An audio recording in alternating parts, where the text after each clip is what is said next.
오늘 본문 말씀 우리 6절에서부터 12절까지 제가 한 절 여러분이 한 절 교독하시겠습니다. 먼저 제가 읽겠습니다. 또 이르시되 나는 네 조상의 하나님이니 아브라함의 하나님, 이삭의 하나님, 야곱의 하나님이라. 모세가 하나님을 배웠기를 두려워하여 얼굴을 가리매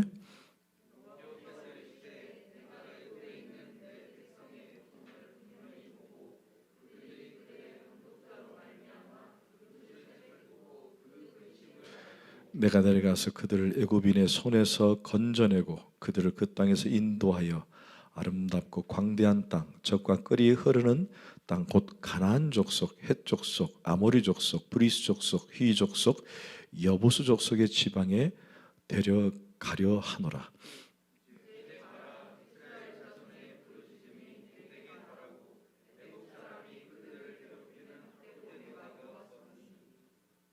이제 내가 너를 바로에게 보내어 너에게 내 백성 이스라엘 자손을 애굽에서 인도하여 내게 하리라.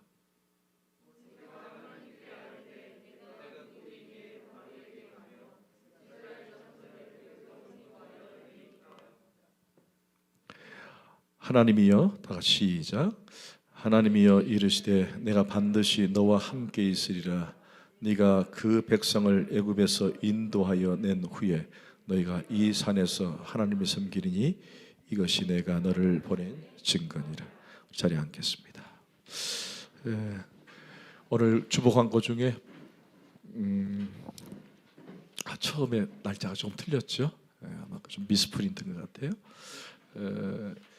오늘 교회 달력 수령에 대한 가급적이라고 했는데, 이런 혹시 탁상과 벽걸이를 동시에 나는 가져가야 되겠다라고 아주 마음을 굳게 잡수신 분들은 목사님께 찾아오셔서 왜 나에게는 두 개를 다 안 주시느냐라고 말할 필요 없이 그냥 가져가시면 됩니다. 너무 길죠. 하지만 꼭 나는 뭐 벽에 치지 않고 그냥 탁상욕을 하겠다 그럼 탁상욕만 가져가셔도 되고요. 특별히 우리 주변에 전도 대상자들이 있으면 꼭 이렇게 전도에 잘 활용해 보시길 바랍니다. 축구 잘 보셨어요? 여러분, 왜 한국 대표 선수가 이긴 줄 아세요? 호날두 때문에 이겼다는 말도 있는데, 요즘 뭐 한날두. 여러분 다 틀렸습니다. 목사님 때문에 이긴 거예요. 목사님 때문에. 여러분 뭘 모르시죠? 왜 우리나라 축구가 이겼을까? 그러면 우리 목사님 때문에 이긴 것 같다, 그렇게 생각하시면 됩니다. 왠지 아십니까? 제가 축구를 보면은요 우리나라가 집니다. 지금까지 제가 월드컵을 봐서 이긴 적이 없어요. 안 보면 이기더라고요. 안 보면. 야, 그 희한하죠, 그. 제가 이제 전반전을 다 보고 난 다음에 한 1시쯤 됐죠? 1시쯤 되는데 질 것 같다. 나는 이렇게 우리나라가 4대1로 지는 거 난 못 보겠다. 안 되겠다고 들어가서 잤어요. 그랬더니 아침에 일어나니까 이겼더라고요. 근데 꿈에서도 2대1로 이기는 꿈을 꿨거든요. 그래서 목사님 혹시 월드컵 보셨습니까? 그러면 저는 안 보면 이깁니다. 이번에 또 화요일 날 새벽 4시인가 하죠? 목사님 볼까요 말까요? 슬기가 보지 말라고 사인을 줍니다. 제가 안 보면 이깁니다. 안 보면. 요즘 뭐 밤잠 설쳐가면서 축구 보시는 분들이 많이 있죠. 있는데 건강 잘 챙기셔야 돼요. 이 건강에 잠이 아주 중요합니다. 보약입니다. 새벽 4시에 보는 분이 아마 있을 것 같아요. 그래도 우리나라 응원하기 위해서는 봐야 될 거 아니에요. 그죠? 여러분, 인간이 한계가 있다고 제가 설명을 했습니다. 한계가 있으시죠? 왜 인간의 한계가 있을까? 그러면 두말할 것도 없죠. 인간은 죄인이기 때문에 그래요. 그 인간은 의로울 수 없습니다. 아무리 내가 착하게 산들 의로울 수 없어요. 그리고 인간은 시공간의 한계를 갖습니다. 이 시공간의 한계. 여러분 그렇잖아요? 지금 저기서 뭐 하는지 알아요? 모르잖아요. 뭐 카타르에서 지금 손흥민이가 뭐 하고 있는지 모르잖아요. 우리 한계가 있습니다. 그 인간은 그리고 죽음이라고 하는 한계가 있어요. 누구나 다 인간은 다 끝이 있다. 결국 그게 다 어디서 왔다고요? 인간이 죄로 말미암아 이루어진 겁니다. 그래서 인간이 죄로 말미암아 이루어졌기 때문에 우리가 하나님을 안다라고 하는 것은 얼마나 큰 교만인 줄 몰라요. 제가 여러분보다 조금 더 하나님을 알 것 같죠? 이것도 교만이에요. 저나 여러분이나 50보, 100보입니다. 제가 조금 더 안다? 이것도 교만이에요. 왜? 인간은 하나님을 알 수도 없고 하나님을 다 알 수도 없는 존재예요. 왜? 인간이 죄인이기 때문에. 자, 그렇다면 나는 하나님을 알지도 못하고 다 알 수도 없으니까 포기해야 되느냐? 그건 아니라는 것입니다. 내 평생에 하나님을 알아가고 하나님을 경험하고 하나님을 배워가는 것, 그것이 가장 행복한 낙이 돼야 돼요. 아멘. 여러분 뭐 직장에서 계획하고 수립하고 실행하고 뭐 그게 낙이 될 수도 있겠죠. 월급이 딱딱 나오니까.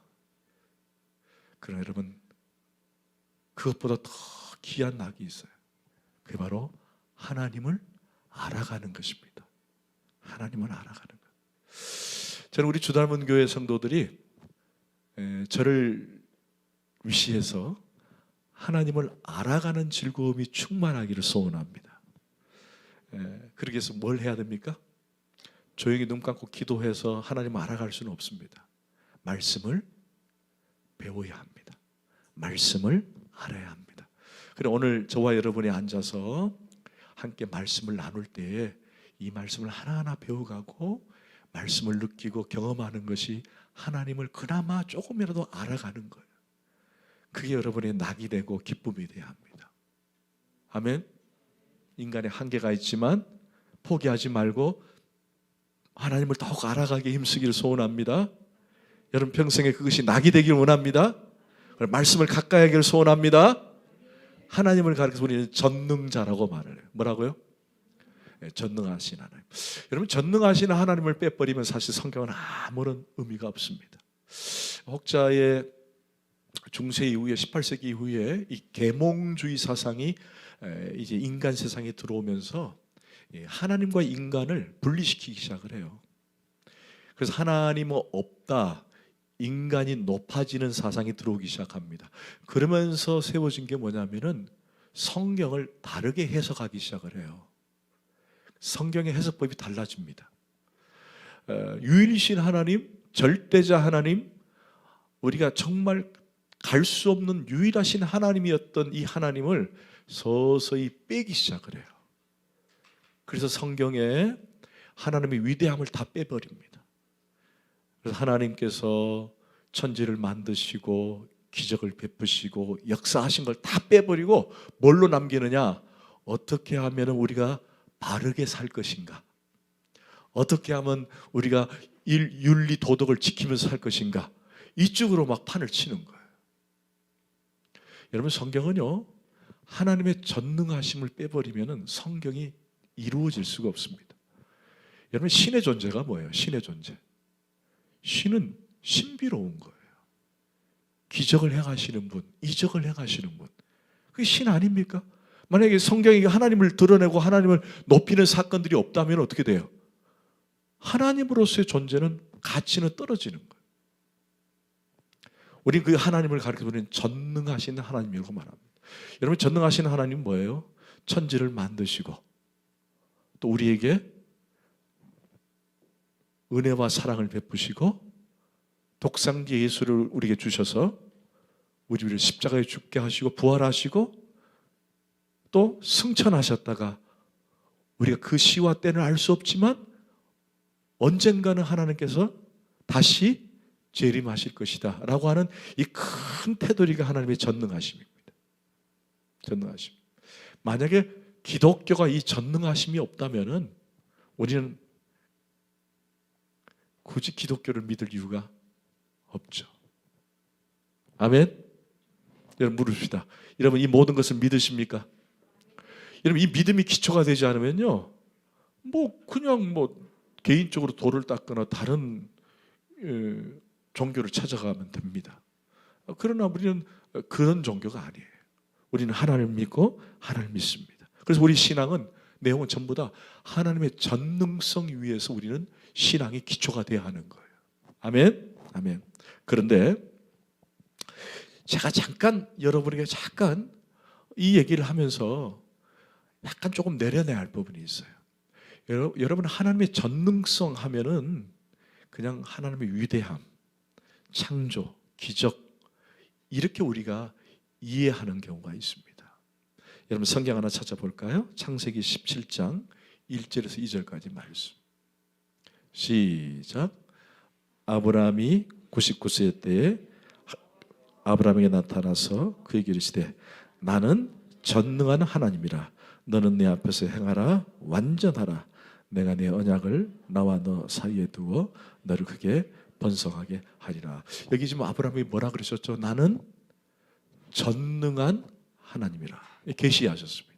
전능한 하나님이라. 아브라함에게 자식을 주시겠다고 이 약속을 하나님이 그 약속에 대한 재계시를 해주시는 거예요. 왜 그랬을까요?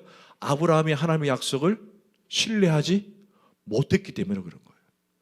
하나님께서 아브라함에게 약속을 하셨는데 그 약속을 아브라함이 신뢰를 하지 못하니까 내가 이 언약의 약속을 이루겠다고 하시면서 그 앞에 단서를 다셨어요. 나는 뭐?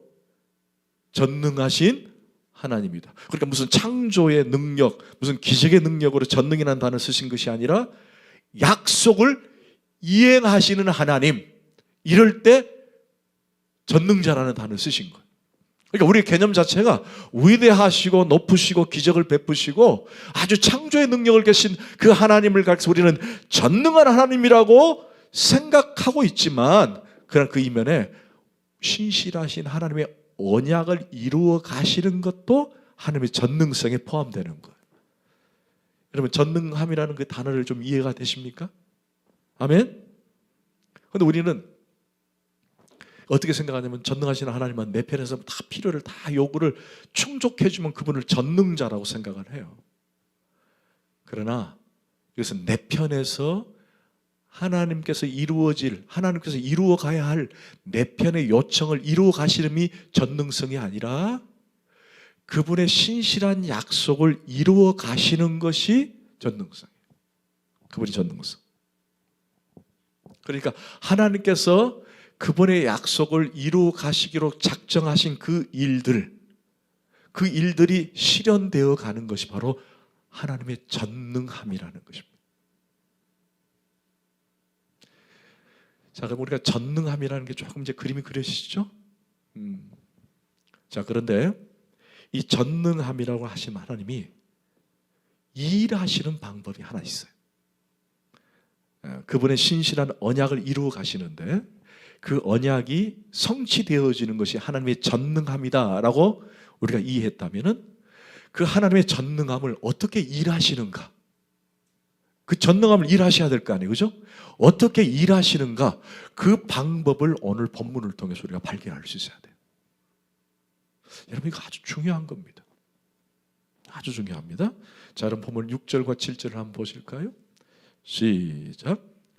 또 이르시되 나는 네 조상의 하나님이니 아브라함의 하나님, 이삭의 하나님, 야곱의 하나님이라. 모세가 하나님 배웠기를 두려워하여 얼굴을 가리매 여호와께서 이르시되 내가 애굽에 있는 내 백성의 고통을 분명히 보고 그들의 감독자로 말미암아 부르짖음을 내가 듣고 그 근심을 알았다. 여기 지금 하나님께서 계속 표현되어지는 시각이 하나 있어요. 그것이 뭐냐면 여러분 보시면 알겠지만은 우리 쭉 오늘 본문 읽어 나갈 때마다 항상 그 주어가 누구냐면 내입니다. 나, 내라는 단어가 계속 반복이 돼요. 여러분 보시면 쭉 아마 이렇게 눈으로 봐도 쭉 8절도 내라는 단어가 많이 나옵니다. 결국 이것은 뭐냐면은 하나님께서 그렇게 역사를 이루어 가시겠다는 그 주체가 하나님이시라는 거예요. 주체가. 그래서 하나님은 오늘 이 관점을 모세를 호렙산에서 폐허된 그 산에서 하나님의 산으로 거룩한 산으로 변경을 시키면서 그 자리에서 네 발에 있는 신을 벗으라고 말하시면서 동시에 이제 앞으로 이루어져야 될 모든 역사는 누가 하시겠다는 거냐? 내가 하겠다는 거예요. 내가. 그래서 내가 어떻게 하겠다, 내가 뭘 하겠다라고 소개를 합니다. 그렇다면 여러분, 하나님이 보시는 모든 시각은 주관적일까요? 객관적일까요? 그렇죠. 내가 하는 거니까 주관적이라는 얘기예요. 여러분 하나 물어볼게요. 하나님의 구원은 주관적일까요? 객관적일까요? 아멘. 하나님이 우리를 향한 구원의 계획은 주관적이세요. 야, 내가 가만히 보다가 사지선당을 해가지고 그래 보자. 제가 그래 좀 맞고 그래서 이거 선택했다. 이 아니세요. 여러분들이 뭐 이렇게 행동을 하다가 오늘 참 이쁜 짓을 했다. 그래서 그거 보고 객관적으로 딱 보다가 아이고 널 구원했다. 이게 하나님의 구원의 방식이 아니라는 거예요. 하나님은 아무 것 관계없이 너를 지목하여 구원하신 분이세요. 매우 주관적이신 분이라는 거예요. 아멘? 하나님의 우리를 향한 구원의 방식은 주관적이세요. 여러분 다시 다른 말로 바꾸면은 하나님이 저와 여러분을 향하신 그분의 사랑의 방식이 주관적이에요. 여러분 사랑하고 계시죠? 아멘 소리가 안 나오네. 요즘 전호회로 사세요? 동료회로 사세요? 여러분 사랑하며 사시죠? 저 신혼부부는 손을 잡았어요. 사랑하고 산대요. 여러분 물어봅시다. 사랑하면 주관적이 돼요? 객관적이 돼요? 그렇죠. 사랑은 주관적이 되는 거예요. 비교하면서 사랑하세요? 야, 그래도 당신이 옆집 아줌마보다 나아. 이렇게 하세요? 아니 그렇게 하시면서 사세요? 아니잖아요. 아무 상관없이 나는 당신을 사랑하는 거예요. 아멘? 하나님의 구원의 방식이 그렇다는 거예요. 저와 여러분을 향해서 야, 너 얼굴이 참 마음에 안 들어. 그래서 넌 구원 안 할래. 이게 아니라는 얘기예요. 너 많이 배웠지? 너 많이 못 배웠지? 너 돈 많이 가졌지? 너 많이 못 가졌지? 그래서 이것저것 구분해가지고 객관적으로 보고 사랑하는 게 아니라는 거예요. 하나님이 우리를 사랑하기를 이미 오래전부터 작정하신 거예요. 그래서 여러분 구원하신 거예요. 아멘? 그래서 하나님의 역사는 내가 하겠다는 말은 모든 하나님의 시각은 주관적이세요. 구원의 역사, 구원의 역사. 자, 그런데 보세요. 거기 보니까 7절에 보니까 뭐라고 되어 있냐면은 내가 내 백성의 고통을 분명히 뭐라 되어 있죠? 봤다. 이게 이제 어느 주석학자는 그런 말을 하는데 눈은 크게 떴다 그렇게 표현을 하다. 여러분 하나님께서 눈이 있어요, 없어요? 없죠. 하나님 눈이 없습니다. 이게 무슨 말이냐면 사랑의 언어예요. 봤다는 말. 사랑하면요 눈이 커집니다. 그죠? 사랑의 언어를 이렇게 쓰신 거예요. 내가 너를 봤다. 내가 너를 들었다. 얼마나 우리 하나님은 아름다운 분이세요. 자, 그 다음에 보고 그들의 감독처럼 부르짖음을 듣고 근심을 알았다. 자, 보고 듣고 알았다. 하나님은 우리에게 그런 관심을 가지세요. 그런데 여기서 우리가 오해하지 말아야 할 게 뭐죠? 하나님이 이때 비로소 우리의 관심을 가지셨다가 아니라는 뜻으로 제가 설명을 해드렸습니다. 야, 너희들이 너무 내가 딴 데 있다가 외면하고 있다가 딴 데 갔다가 딴 일 하다가 갑자기 너희들이 막 들으니까 막 너희들이 소리가 막 지르니까 보니까 아이고 너 힘들었구나. 그래서 내가 너희들을 보고 듣고 알았다, 이런 차원이 아니라고 설명을 드렸어요. 여러분, 지금 모세를 부르시는 이 기간 동안에 모세의 시간이었어요? 하나님의 시간이었어요? 하나님의 기다림의 시간이었어요. 하나님은 기다림의 때가 있다는 거죠. 아멘. 여러분들, 그 하나하나는 일상은 모두 주의 날이에요. 그래서 여러분 포기하지 마세요. 포기하지 마세요. 모든 게 다 주의 날이에요. 하나님은 외면하고 멀리 떨어져 가지고 다른 일 하신 분이 아니라 그 때를 이루기 위해서 기다리고 계시는 거예요. 그래서 우리가 하나님의 때를 붙잡아야 되는데, 그 붙잡는 동안에 우리는 뭐 해야 되느냐? 기도하는 거예요. 내가 부르짖었더니 하나님께서 들어주셨다, 내가 부르짖었더니 하나님께서 하셨다, 이게 아니라 하나님의 때가 있으니 내가 부르짖고 기도한다, 이게 돼야 되는 거예요. 다르잖아요, 그죠? 아멘? 아멘. 제가, 우리가 이제 보통, 여러분 많이 안 더우시죠? 많이 안 더우시죠? 괜찮죠? 저는 좋은데, 그러고 보니까 우리 교회가 이전에 온 지가 딱 1년이 지났더라고요. 여러분 기억나세요? 작년에 막 흥분해가지고 이곳에 입당, 기억나시죠? 그때 너무 막 기뻐가지고 막 울기도 하고 눈물이 나기도 했었어요. 우리 주단부 역사를 아시는 분들은 좀 아실 거예요. 우리 몇 분은 아실 건데, 우리 교회가 참 고비가 많았잖아요. 그죠? 고비가 참 많았어요. 참 지금 생각하면은 참 힘들었어요.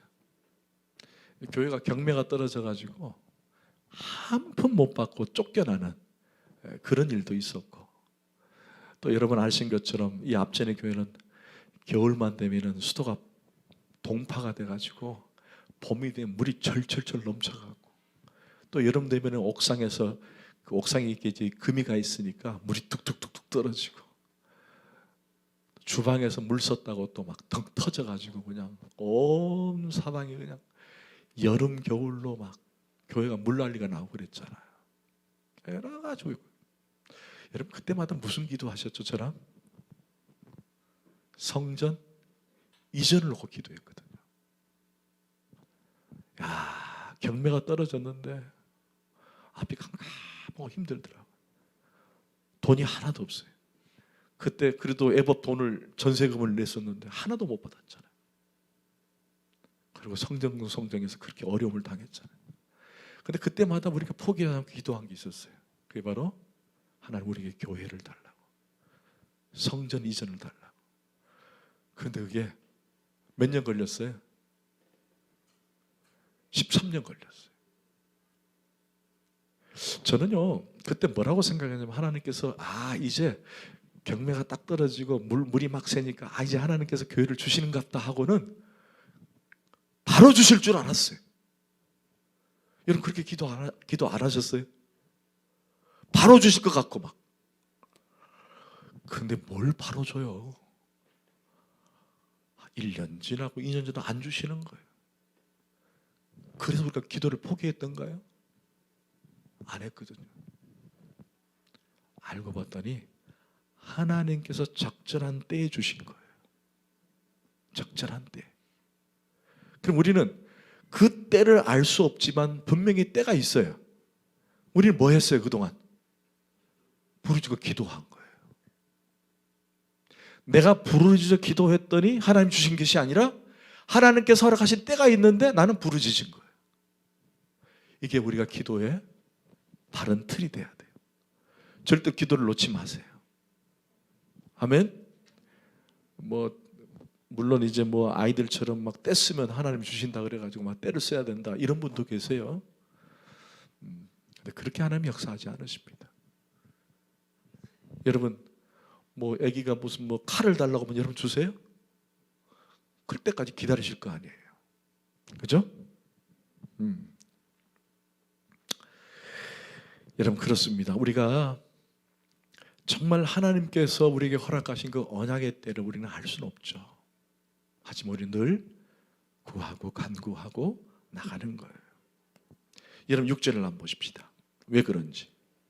시작. 또 이르시되 나는 내 조상의 하나님이니 아브라함의 하나님, 이삭의 하나님, 야곱의 하나님이라. 모세가 하나님 배웠기를 두려워하여 얼굴을 가리며. 여러분, 지금 하나님께서 지금 나열하고 있는 사람들이 누구죠? 소위 말하는 히브리 민족. 히브리 뜻이 뭐죠? 히브리라는 단어가 강을 건넌 사람들이라는 뜻이에요. 강을 건넌 사람들. 그래서 히브리 민족은 강을 건넌 사람이에요. 누가 강을 건넜죠? 아브라함이 강을 건넌 거예요. 하란에서부터 갈대아 우르를 떠나서 하란으로 해서 강을 건너온 사람. 그래서 히브리라는 단어가 강을 건넌 사람입니다. 그래서 이스라엘 백성들은 누구로 조상을 먼저 찾느냐? 바로 아브라함을 찾는 거예요. 아담과 하와는 인류의 조상이에요. 그러나 이스라엘 백성의 조상은 누구죠? 아브라함입니다. 여러분, 그걸 구분할 수 있어야 돼요. 아브라함. 아담과 아브라함을 잘 구분할 수 있어야 돼요. 여러분, 그런데 아브라함을 항상 하나님께서는 언약으로 세우세요. 아브라함, 이삭, 야곱 이러면서 세우세요. 여러분, 이게 뭘 의미할까요? 하나님께서 세우신 언약은 일괄성이 있고 통일성이 있다는 얘기예요. 6절에서 말하는 이 메시지는요, 하나님의 그 언약의 성취가 일괄성이 있다는 거예요. 그리고 통일성이 있다는 거예요. 흔들림 없이 이루어지고 해나갈 것이다. 그래서 우리가 보통 누구의 하나님, 누구의 하나님, 누구의 하나님을 쓰는 것은 다 일괄성으로 쭉 진행되시고 틀린 적이 없다는 것을 표시하고 있는 거예요. 자, 그런데 문제가 하나 생겼어요. 이제 우리가 전능한 하나님에 대해서 어떻게 일하시는지를 이제 보기 시작해야 됩니다. 여러분, 8절을 한번 보십시다. 8절을 보면은, 여러분 읽지 마세요. 제가 읽겠습니다. 8절을 보면 어떻게 시작했죠? 내가 내려가서. 자, 여기 지금 한번 언더라인 한번 쳐보세요. 내가 내려가서. 누가 내려오시겠다는 거죠? 모세 아닙니다. 하나님이세요? 지금 하나님이 하세요? 지금 내가 주어가 지금 내라고 하는 것 계속 설명을 하고 계십니다. 내가. 여러분, 지금 하나님께서 내려오시겠다 그랬어요. 내가 가겠다 그랬습니다. 그럼 이 말을 바꾸시면 돼요, 안 돼요? 안 됩니다.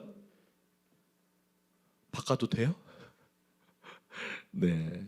근데 참 우리 하나님이 재밌는 분이에요. 자, 9절 시작. 이제 가라, 이스라엘 자손의 부르짖음이 내게 달하고 애굽 사람이 그들의 괴롭히는 학대도 내가 보았다. 자, 내게 달했고 내가 보았는데 누가 가라는 거예요? 이제 가라. 누구를 향해서? 지금 신발을 벗고 있는 모세를 향해서. 여러분, 잘 생각해 보세요. 8절에서 누가 오시겠다 그랬죠? 내가 내려가서예요. 그런데 9절에는 이제 가라. 어디 영화 대사 같지 않으세요? 네가 가라. 못 보신 분도 계시는구나. 네가 가라 하와이. 분명히 내가 가겠다고 하셨는데 모세를 보고 네가 가라 하와이 하고 계시는 거예요. 네가 가라. 여러분, 이건 완전히 중요한 우리에게 주시는 도전의 메시지예요. 이것은 하나님께서 출애굽기에 대한 구원의 역사를 써나가시는 데 있어서 아주 중요한 모티브가 돼요. 모티브가. 내가 간다. 그런데 네가 가라. 그리 돼 있어요. 자, 하나님의 일하시는 계획은 그런 거예요. 내가 간다. 네가 가라. 자, 물읍시다. 내가 갑니다. 내가 가겠다 했었어요? 그런데 네가 가라.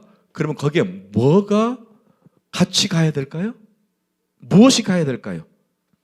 무엇이 같이 가겠다는 것입니까? 그렇죠. 내가 간다. 근데 이제 네가 가라. 하면 내가 너와 함께 할렐루야. 그렇게 성립이 되는 거예요. 자, 내가 간다. 그리고는 내가 출애굽을 이룰 것이다. 뭐 하나님 혼자 일하시는 거예요. 근데 그 앞에 빼버리고 이제 네가 가라. 이거는 모세 혼자 일을 시키시는 거예요. 그런데 내가 먼저 내가 간다. 이제 네가 가라 하는 말은 내가 너와 함께 가겠다는 거예요. 할렐루야. 여러분 이걸 뭐라 그러죠? 내가 너와 함께 하겠다. 성경에 단어 있잖아. 내가 너와 함께 하겠다. 목사님 이름 성자로 시작하는 거. 그렇죠. 할렐루야. 임마누엘이 이거예요. 내가 너와 함께 가겠다는 거예요. 그 뒤에 나옵니다. 함께 나옵니다. 여러분 한번 9절과 10절 한번 보실까요? 9절과 10절 시작. 이제 가라. 이스라엘 자손의 부르짖음이 내게 달하고 애굽 사람이 그들을 괴롭히는 학대도 내가 보았으니 이제 내가 너로 바르게 보내어 너에게 그 백성 이스라엘 자손을 애굽으로 인도하여 내게 하리라. 여러분 차를 잠깐 보실까요? 여러분 하나님께서 구원을 쓰시는 역사가 이래요. 내가 이 백성을 구원하겠다는 계획을 갖고 계세요. 그런데 내가 내려가겠다고 해놓고 네가 가라 그랬어요. 누구를 보내셨죠? 그렇죠. 독생자 예수 그리스도를 보내셨어요. 이게 구원의 패턴이에요. 하나님은 우리를 향한 구원의 놀라운 계획을 갖고 계세요. 내가 너를 구원하리라. 그런데 누굴 보냈어요? 예수 그리스도를 보내셨어요. 이게 지금 그 모티브가 나오는 거예요. 여기서. 할렐루야. 아멘. 그래서 하나님께서 우리를 구원을 그렇게 쓰시는 거예요. 우리를 구원의 계획을 갖고 계시면서 예수 그리스도를 우리에게 보내시고 그걸 구원하시는 거예요. 그러니까 이 출애굽기 전체 그림은요, 그냥 이스라엘의 역사, 이스라엘의 노예로부터 해방되는 그런 역사를 보여주는 것 같지만 그 이면에는 뭐라고요? 하나님이 인류를, 인간을 어떻게 구원하시는가를 샘플로 보여주는 사건이에요. 여러분 혹시 오해를 하지 마세요. 왜 하나님은 이스라엘 백성만 선택을 하셨는가? 여러분 이스라엘 백성을 선택한 건요, 이스라엘만 사랑하시기 때문에 선택한 게 아닙니다. 여러분 혹시 여름 과일이 뭐가 있죠? 여름 과일. 여름 과일. 여러분 잘 들으셔야 돼요. 특별히 이제 그 면허증 갱신할 때 여름 나이 드신 분들에게 묻는다 그래요. 여름 과일 말해 보십시오. 그러면 갑자기 여름 과일 생각이 안 난대요. 그래서 여러분 꼭 주변에 어르신들이 있으면 여름 과일 꼭 외워서 가시라 그러세요. 여름 과일 생각을 안 난답니다. 참 희한하죠. 왜 여름 과일이 생각이 안 나는지. 있긴 있는데 뭐더라? 사과? 이렇게 생각하는 경우도 있다는 거예요. 여러분 여름 과일이 뭐가 있죠? 참외, 수박, 그렇죠? 배는 아니죠? 포도. 여러분 과일점에 가가지고 포도를 사고 싶어요. 그럼 여러분 과일점에 가서 포도를 사는데 맛을 보고 싶어요. 그럼 포도 전체를 따가지고 다 먹습니까? 포도를 그냥 이렇게 들어가지고 한 움큼 이렇게 입으로 넣으신 분 계세요? 어떻게 해요? 포도알 하나를 따서 하나를 먹어보고 이게 포도가 진짜인지 아닌지 보는 거잖아요. 하나님의 구원의 방식 샘플로 보여준 거예요. 출애굽기는 이스라엘 백성은, 히브리 민족은 전 인류를 구원하시기 위해서 그냥 하나의 포도알처럼 샘플로 보신 거예요. 그들은 구원이 있고 그들에게만 구원이 있다, 이건 아니란 얘기예요. 하나님은 전 인류를 구원하시기를 원하세요. 아멘. 그래서 누구를 보내셨다고요? 예수 그리스도를 보내신 거예요. 네가 가라. 네가 가라. 그런데 여기에 놀라운 하나님의 전능하심이 하나가 드러나요. 그게 바로 하나님의 일하시는 방식이에요. 일하시는 방식.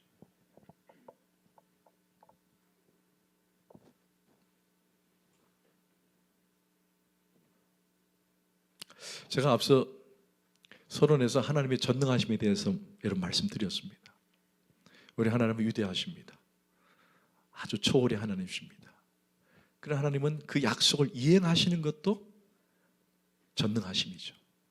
그런데 그 하나님의 그 약속을 이루시기 위한 일하시는 방법이 오늘 본문에서 나왔다고 설명을 드렸습니다. 그게 뭐냐? 하나님은 저와 여러분을 통해서 그분의 전능하심을 드러내기를 원하세요. 그게 하나님의 전능하심이요 일하심입니다.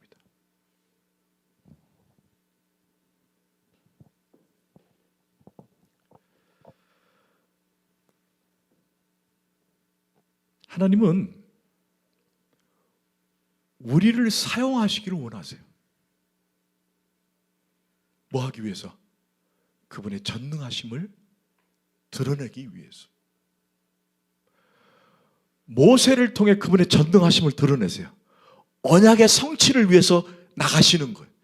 내가 이 한 언약을 통해서 내가 이루시고자 하는 그 언약을 누구를 통해서? 모세를 통해서 내가 할 것이다. 네가 가라. 모세를 통해 하시겠다는 거예요. 그분의 전능하심을 드러내겠다는 거예요. 그러니까 하나님이 일하시는 방법은 자신이 직접 계획을 잡지만은 모세를 통해서 일하게 하시는 방식을 쓰셨다는 거예요. 그분의 전능하심을 누굴 통해서 드러나신다고요? 모세를 통해서 드러나고 계시는 거예요. 그분의 전능하심을 예수 그리스도를 통해서 드러나고 계시는 거예요. 그분의 전능하심을 저와 여러분을 통해서 드러나시기를 원하신다는 것입니다. 아멘. 그래서 우리 영적인 부담을 늘 가져요. 영적인 부담. 아니, 가져야 됩니다. 근데 가질 수도 있죠.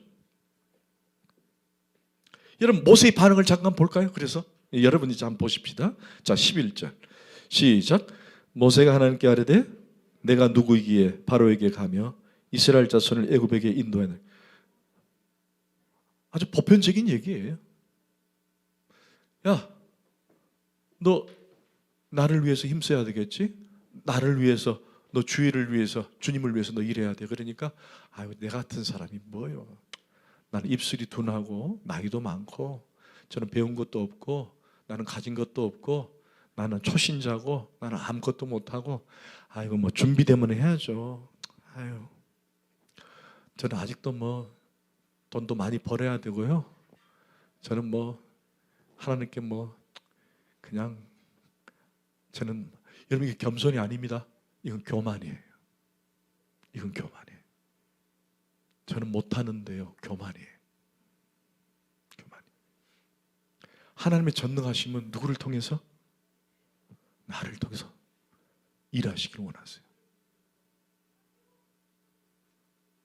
제가 오늘 갑자기 그런 예가 생각이 났어요. 오늘 찬양 또 반주를 하는데 너무 이쁘게 잘해요.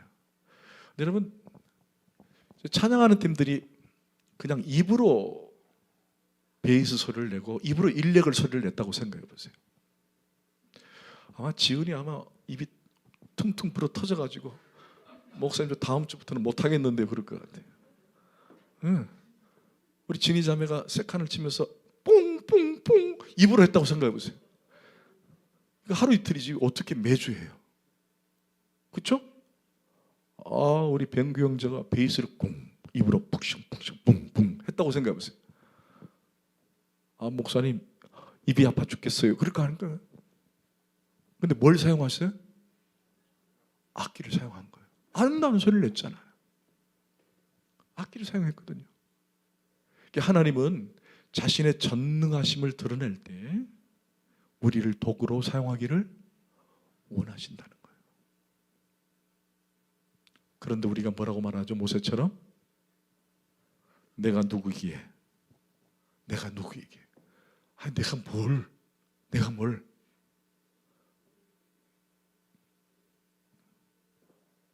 우리는 하나님의 일을 어떤 조건과 또는 근거로 할 수 있는 것과 할 수 없음을 구분짓는 경우가 많습니다. 자, 그래서 하나님 어떤 반응을 보이시는지 자, 마지막으로 봅시다. 12절 시작. 하나님 이르시되 내가 반드시 너와 함께 있으리라. 네가 백성을 애굽에서 인도하여 낸 후에 너희가 이 산에서 아멘. 거기 언더라인 주세요. 내가 반드시 너와 함께 있으리라. 이게 뭐라고요? 내가 너와 함께 있으리라. 임마누엘.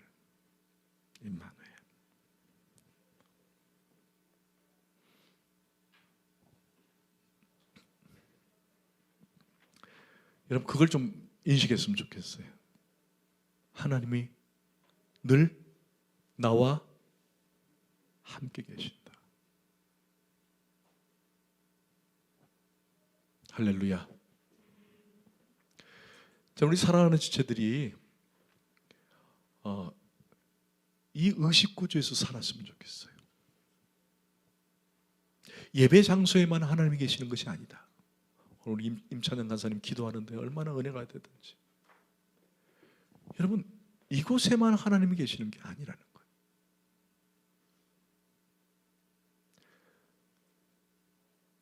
내가 너와 함께 하겠다. 여러분 성경을 한번 찾아보십시다. 마태복음 28장 20절 말씀 28장 28절 시작. 내가 너에게 분부한 모든 것을 가르쳐 지키게 하라. 그 다음에 시작. 볼지어다 내가 세상 끝날까지 너희와 항상. 여러분 믿으십니까? 믿으십니까? 이게 임마누엘 신앙이에요. 세상 끝날 때까지 내가 너와 함께 하겠다. 여러분 어떤 사람이 나에게 내가 너와 평생 함께 있을 거야. 여러분 그런 사람이 있던가요? 저는 그런 사람 못 봤어요. 내가 너와 함께 있을게. 영원히. 되던가요?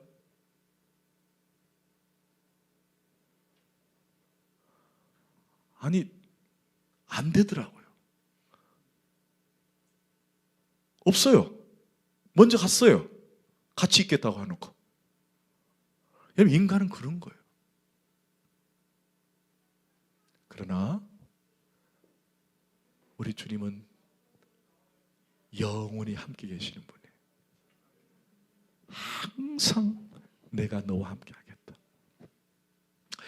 내가 밥을 먹는 자리에 있든지 내가 사람을 만나는다든지 내가 실패의 자리에 있든지 아니면 유혹의 자리에 있든지 항상 내가 너와 함께 할 것이다.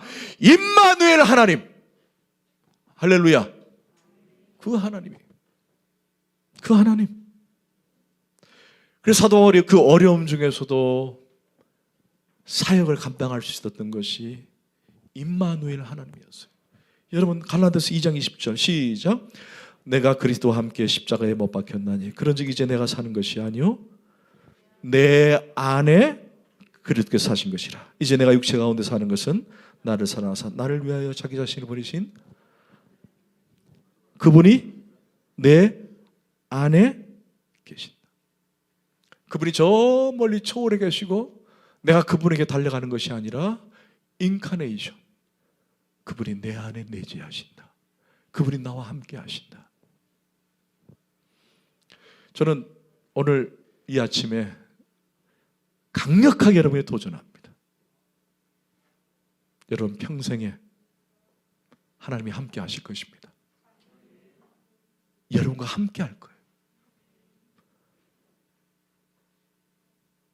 그게 바로 전능하심이에요. 막 위대하고 막 기적을 행하시고 막 그것만 생각하지 마시고 하나님 나와 함께 하시니 나를 통해서 일하신다.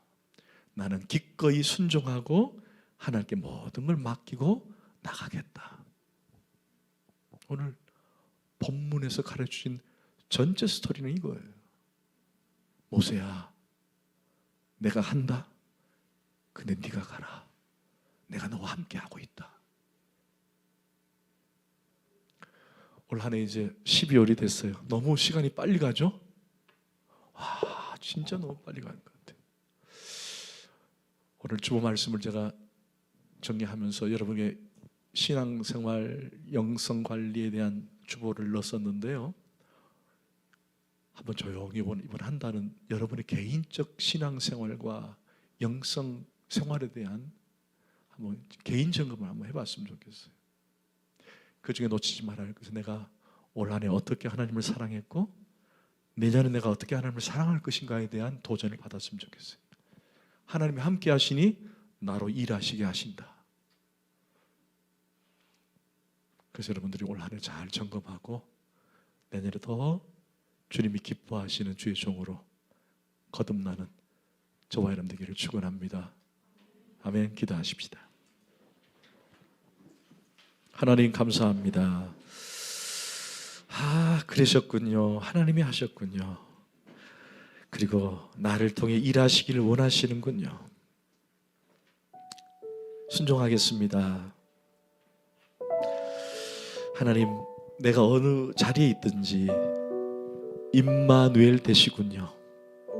나와 함께 항상 함께 하시군요. 그 하나님을 믿습니다. 그 하나님을 신뢰합니다. 순종하겠습니다. 무디고 더디고 연약한 저를 사용하여 주옵소서. 내가 주님 앞에 순종하며 가겠습니다. 내가 항상 너와 함께 할 것이다. 주님, 우리 사랑하는 주닮은 가족들을 축복합니다.